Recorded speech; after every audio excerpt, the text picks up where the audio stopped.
gorille. Le gorille est plus fort que l'éléphant? Parce qu'on regarde. Ah ouais, ah, c'est vrai.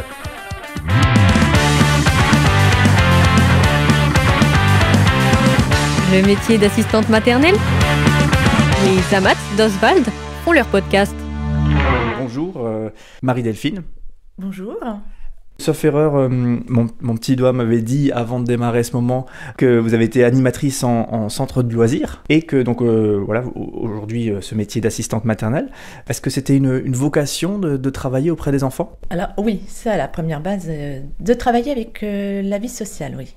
Que ce soit avec des enfants ou des personnes en situation de handicap, pour moi c'était vraiment c'était ma vocation. Maintenant d'être à la petite enfance, ça s'est réveillé vraiment petit à petit. Alors moi après je suis moins sur les tout petits, c'est-à-dire les bébés jusqu'à l'âge maternel, c'est pas trop mon domaine. Je préfère effectivement l'âge maternel. C'est mon secteur d'activité. On imagine bien souvent la différence entre l'école maternelle et l'école primaire pour les professeurs des écoles, où il y a c'est les mêmes métiers, mais c'est vraiment un public très différent. Est-ce que vous vivez la même chose pour une assistante maternelle entre les moins de 3 ans, les tout petits qui ne sont pas encore à la maternelle, et les plus de 3 ans? Et c'est quoi la différence du coup? Alors oui, effectivement, la demande de l'enfant n'est pas du tout la même entre la toute petite enfance qui a besoin d'un maternage, vraiment de la sécurité et voilà, il y a vraiment quelque chose autour de la sécurité de l'enfant, l'affectif, qui est très important.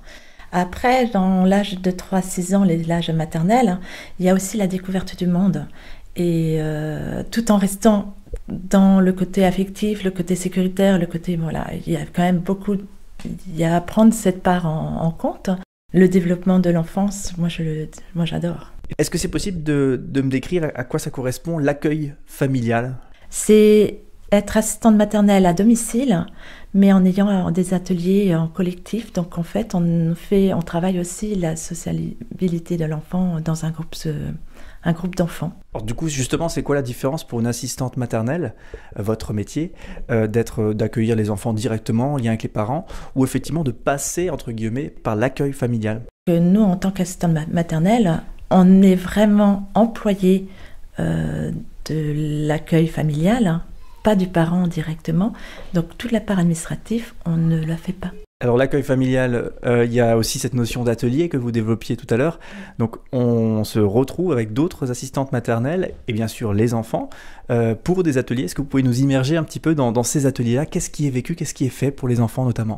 Il y a plusieurs choses qui sont faites. Effectivement, c'est de se retrouver à plusieurs reprises sur des ateliers en grand groupe, mais il peut y avoir aussi des sorties organisées, il peut y avoir aussi des ateliers qui vont se faire, ça se faisait les années passées, ça va se remettre en route, l'atelier de grands, c'est-à-dire que l'assistante maternelle dépose l'enfant, les plus grands, seuls en atelier, pris en charge par une assistante maternelle avec la responsable de la structure de l'accueil familial.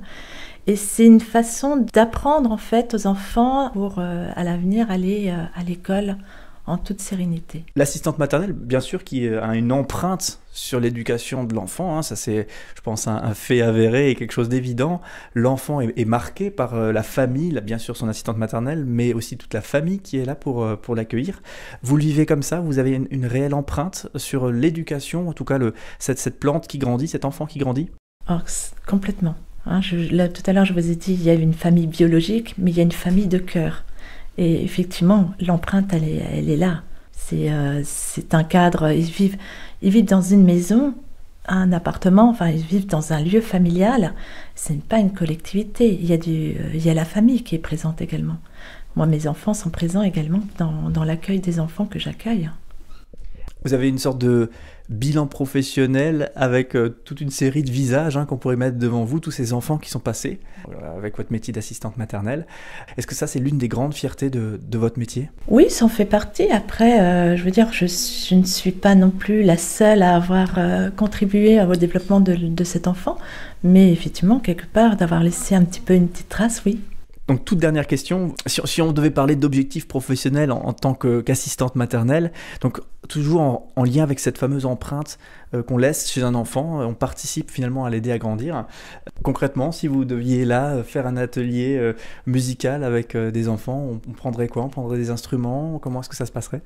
Alors moi, je viens avec mes instruments, j'ai une guitare, j'ai un ukulélé, Et j'amène mes petits instruments de percussion, de vent, que je prête aux enfants. Un joyeux orchestre en perspective. C'est ça. C'est quoi le secret des assistantes maternelles pour que les enfants chez elles ou chez eux soient plus sages et mangent mieux ? Le secret, c'est simplement la bienveillance envers l'enfant et un cadre de vie qui permet de sécuriser et que l'enfant se sente en toute confiance chez l'assistante maternelle. Le sentiment de sécurité pour l'enfant, c'est aussi ça l'une des clés pour qu'il soit sage et qu'il écoute, qu'il obéit et qu'il mange, qu'il apprenne à bien manger. Non, mais un enfant qui se sent bien dans un cadre de vie qui est sécuritaire, qui est bienveillant pour lui, apprendre à manger différentes choses en lui disant voilà, c'est peut-être une découverte pour toi ce que je suis en train de faire, mais voilà, c'est toute la bienveillance qu'on met autour de l'enfant.